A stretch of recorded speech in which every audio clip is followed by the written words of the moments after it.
What's Keef and Durk?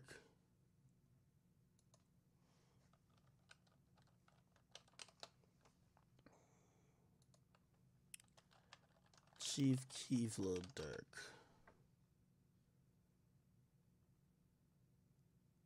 What video you guys talking about? Vault? Oh my god. More conspiracy theories.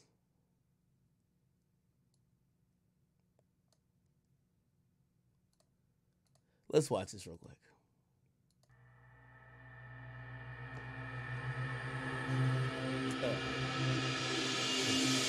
At around 3 o'clock in the morning on June 5, 2013, the Chicago Police Department were dispatched to the 7200 block of South Green Street after receiving a tip that there was a man with a loaded firearm walking around the area. When the Chicago police arrived on the scene, they spotted Lil Durk attempting to hide a loaded .40 caliber handgun inside of his Hyundai Sonata and immediately arrested Durk on the spot. Less than 2 years prior to this, Lil Durk was arrested and charged with possession of a firearm with a defaced serial number. According to multiple reports, back in October of 2011, the Chicago police were doing the usual patrol through Lil Durk's hood when they came across Durk chasing another individual through the streets. When the cops began to intervene, Durk darted into a nearby alleyway and tossed a loaded nickel semi-automatic handgun underneath a car. Lil Durk then ran inside a home on the 6400 block of South Eggleston where police ultimately found Durk sitting on a couch and arrested him. The charge he received for this incident was a Class 3 felony that can carry a 2 to 5 year sentence in an Illinois state prison. Since this was Lil Durk's first offense, Durk was able to plead guilty to a reduced charge of aggravated, unauthorized use of a weapon and was sentenced to 1 year in jail. Durk served 87 days of that sentence until he was released on parole on July 27, 2012, with his parole ending on July 27, 2013. That means that during his second arrest on June 5, 2013, Lil Durk was already out on parole for a previous felony weapons charge. Things were not looking good for Durk. After being booked into jail, a Cook County judge set Lil Durk's bond to $100,000, which means that in order to be released, Durk would need to come up with 10% of that money in cold hard cash. Despite being signed to Def Jam at the time, it seems that Lil Durk didn't have access to $10,000 and allegedly reached out to Chief Keef for some new Green Mountain Coffee. Hold up. Let me let this motherfucker get their money off the Is that the motherfucker's voice? This nigga got a real documentary voice. Fuck. Assistance, but Keef didn't show much of an interest in wanting to help Lil Durk out. While this was never confirmed by Durk or Keef themselves, it's pretty clear that there was something going on between the two. When Lil Durk was initially arrested, members of O Block, 300, 600, and more were tweeting out their condolences to Lil Durk. Chief Keef, on the other hand, didn't post anything on social media about Durk other than this somewhat cryptic tweet on June 13, 2013 saying, OTG, hashtag only the glow, which is a play on Lil Durk's OTF, only the family. Durk sat in the Cook County jail for over a month before he could come up with the $10,000 bond money to be released. Wait, this is our Cook County like holding cell look? God damn it. Imagine in here full of old savages. Oh my god. And according to rival rapper and gang member P. Rico, Lil Durk got beat up in jail and even mentioned that the notorious shooter D. Rose wouldn't even leave his cell. Once home free, Durk took to Twitter and tweeted the infamous lyrics to Chief Keef's First Day Out, further hinting at the fact that Keef didn't bother to help him get out of jail. Days later, Chief Keef would once again tweet OTG.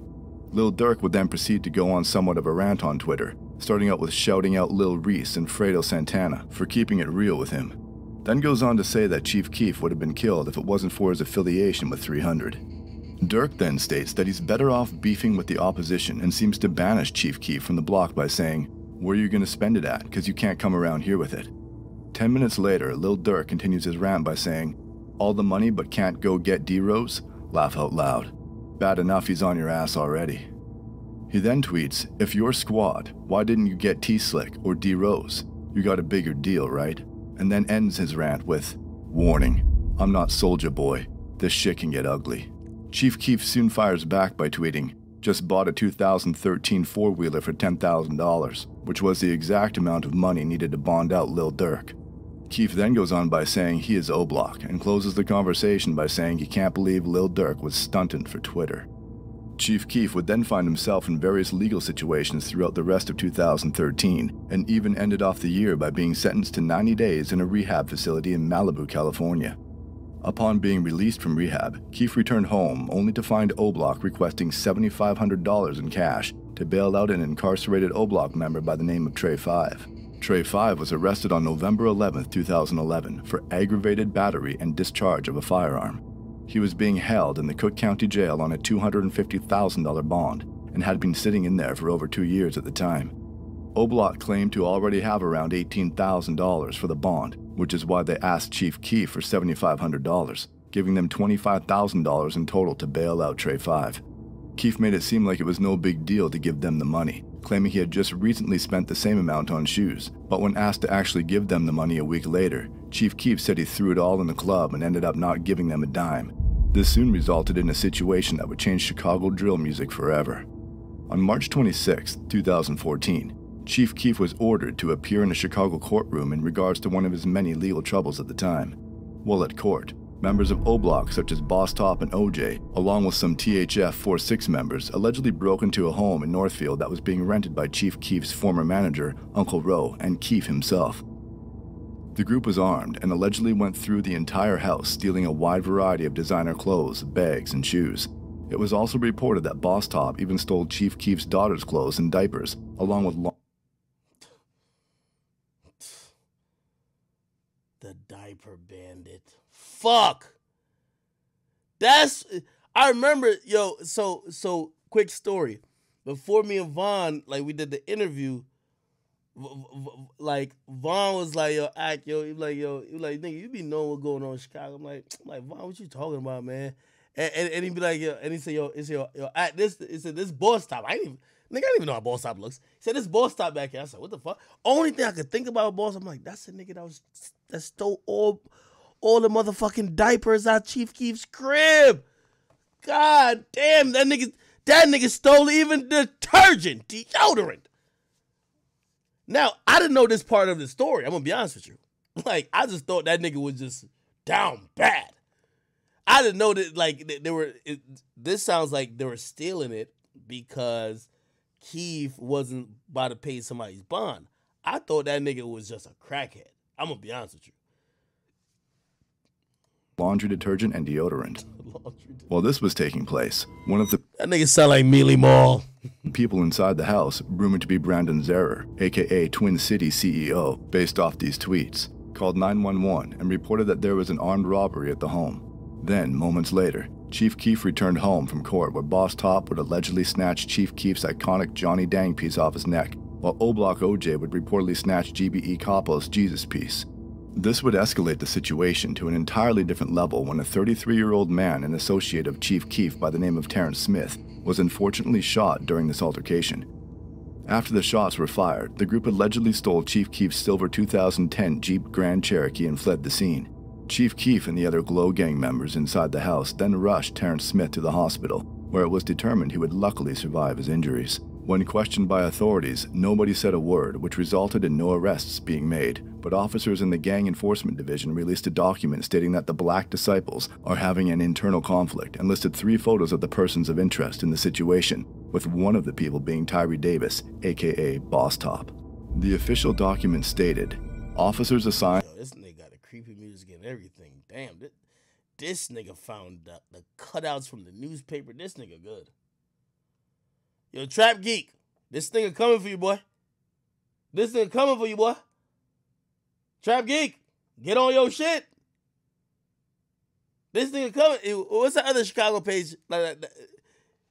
No, actually, that nigga's, I won't even call him the GOAT. That nigga, he looked like he doing the murders. Remember the nigga who I played this video and he just telling you who killing who? He was like, yeah, he clapped him then, he shot him then. This nigga telling you last words and everything. I'm like, and the Gang Enforcement Division have received information that an internal conflict has arisen among members of the Black Disciples. On March 26, 2014, there was an attempted murder and home invasion in Northfield, Illinois, in which Black Disciple Keith Cozart, aka Chief Keef's associate Terrence Smith, was shot. This incident is believed to be related to the internal conflict. A silver 2010 Jeep Grand Cherokee belonging to Cozart was reportedly stolen during the above incident. A possible offending vehicle is a gold or silver minivan, unknown make or model, with Tennessee license plates. The following factions of Black Disciples may experience internal discord: O-Block, Lamron, and Brick City 600. Chief Keef didn't say much publicly about the robbery until 3 months later when he released a series of tweets stating, "I clothed you, B, put money in your lint ball pockets. I tried to glow you up. See, it worked. You don't look dirty no more. I'm nothing like these guys, but we look alike. Way higher form and fashion, and I'm loyal. I was giving lil dirty folks clothes. And money. I'm talking hundreds, hundreds, hundreds. Get them ones up out of here. Folks, they stole KK clothes out of her room. Detergent, deodorant, and all on Bloods. They stretched that all right. Montclair's, earrings." God damn, they stole KK's diaper. Holy, man. I ain't gonna lie. I remember when I was reporting on this in the Warren Shark, I'm like, damn, these niggas are really savages. They will steal the fucking diaper off the fucking baby. If that was not a savage, like, come on, man. I didn't know this was whole backstory. Yeah, that's why niggas be like saying Act knew everything. Nigga, I didn't know none of this bullshit. The fuck? I didn't know niggas was, I never knew it was even like niggas with Keef. That, like, during that whole shooting shit, I covered it. I thought it was ops. I didn't know it was like Keef's own like BD niggas. Robins, Trues, Gucci bags, Pellies, Louis Vuitton coats, I can go on and on. But when I found out, I bought it again. And then ends the discussion with, "I gave you the glow so you can eat, not try to compete. Lil dirty GD, folks." Chief Keef would also later call out Boss Top by his real name by tweeting, "Tyree Davis stole this too." With Wait. Why he was say, he said, look, he said, wait. He said, not trying to, I gave you the glow so you could eat, not try to compete. Little dirty GD folks. Keef is a BD, right? Why would he call, ain't Boss Top a BD too?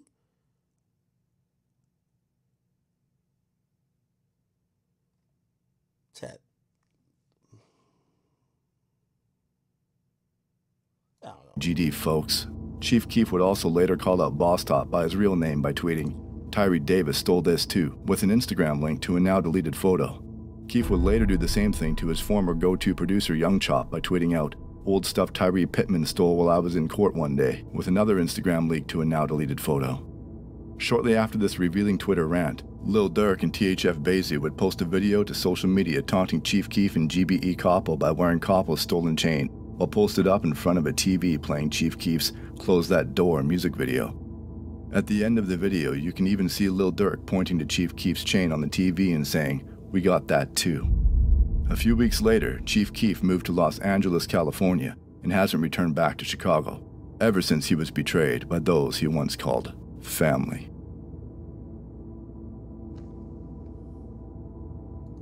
Wait, are they trying to say that Keef got ran out of Chicago? I'm gonna be honest, I never knew that Durk and Keef shit went that deep. I didn't know that Durk was taunting Keef over stolen shit like that. I'm gonna be honest, just off this, it looked like Durk was on some shit like, "Keef, you soft." I don't know. Maybe Durk was a demon then. This video make it seem like, yo, like Keef is a whole victim. Like, I'm gonna be honest with you. This video make it seem like, yo, Durk was basically saying to Keef the whole time, like, "Nigga, you not built like that. You not real like me. Like, I'm a real nigga. Like, you folding on the pressure. You don't get your niggas out. I'm more loyal." That's what it made it sound like. And maybe that would make sense. Somebody just said in the chat, Durk fed Sosa's block and Sosa didn't. Because ain't all them niggas who from O Block with Durk? Like, Buka, what was his name? Muwap, Vaughn. You would imagine that they would be with Keef. Right? I don't know.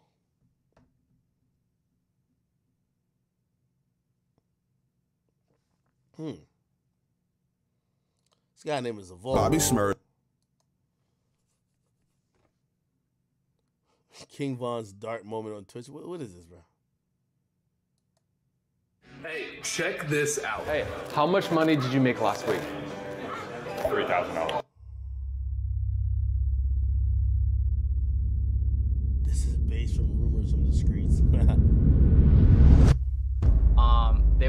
if you do a feature with Modell, P5, Malcolm. You know them? Nah. All right, never mind. He already told us about Tuka. He said Tuka one of his favorites to work with. Wait. Chat, I think this is Tariq, the guy who runs Rolling Loud. No cap.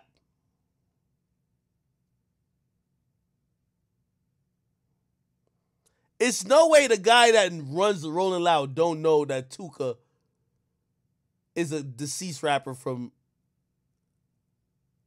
Illinois. No way. They want to know about the Gleesh Place video. Oh, Gleesh Place coming soon. And I do a feature with all them niggas. Tell them just send them money. Yeah, we need that bag. 100 racks. 100 racks a feet. Oh, think they got it. Don't get me started on this bitch. I be ticking. Y'all don't know me. Y'all don't know. I be tricking on this. Say the names who went through the features again.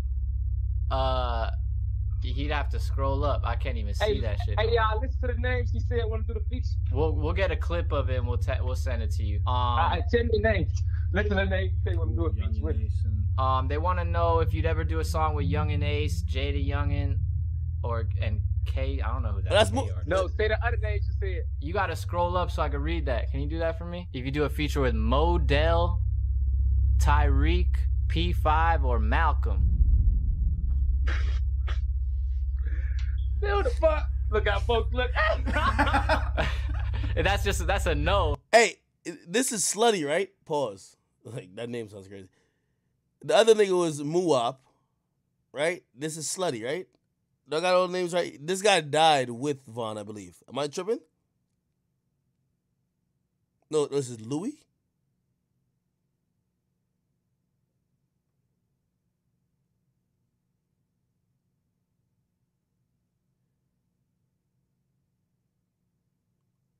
Okay, so this is Louis. Yeah, I heard he was rocking out for Vaughn. All right, I'm assuming that's a no. Hey, folks can talk the fuck you on some police shit.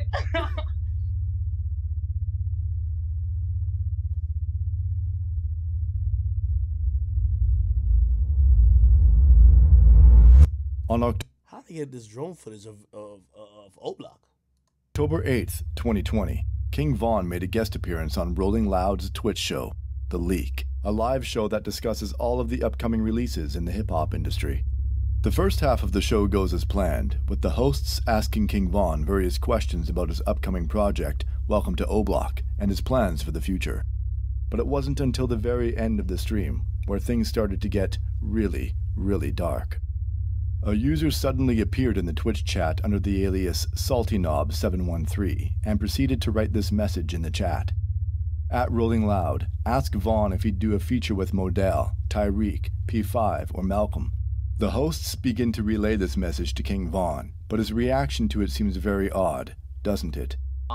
They want to know if you do a feature with Modell, P5, Malcolm. No, yo, why his face look like that? Begin to relay this message to King. Why his face look like that? He's like, yo, wait, hold on, it sounds familiar. Vaughn, but his reaction to it seems very odd, doesn't it? They want to know if you do a feature with Modell, P5, Malcolm. He's like, vaguely familiar. This sounds vaguely familiar. Malcolm. You know them? Nah. Alright, never mind. While definitely confused, it almost seems like this question shocked King Von, almost like it put him on the spot. This awkward moment fortunately doesn't last for long, as it seems like the hosts may have realized that King Von must not know who Modell, Tyreek, P5, or Malcolm are, and diffuse the situation by suddenly bringing up Tuka, a 15-year-old rival gang member of King Von who passed away after being shot at a bus stop back in 2011. He already told us about Tuka. He said Tuka one of his favorites to work with. The conversation then proceeds forward with the I can't tell if Tariq was trolling right there or he really didn't know. Hosts asking King Von when the music video for Gleesh Place is dropping. Von quickly responds by letting them know that the video is coming soon, then suddenly refers back to the now irrelevant question of whether or not he would do a feature with Modell, P5, Tyreek, or Malcolm. 4 names that he seems to have never heard of. They want to know about the Gleesh Place video. Oh, Gleesh Place coming soon. And I do a feature with all them niggas. Tell them just send them money. I don't think they got it. Now, if you notice, King Vaughn, who was fairly calm and relaxed throughout the whole stream, is now extremely energetic, running throughout his house, searching for his friends, while repeatedly asking the hosts to say the names again. Say the names who went through the features again. He'd have to scroll up. I can't even see that shit. Hey, y'all, listen to the names he said went through the features. We'll get a clip of it and we'll send it to you. This traumatic situation changed Modell forever, and was a major turning point, more shots into Miles's back. The 2 relatives were soon rushed to a nearby hospital.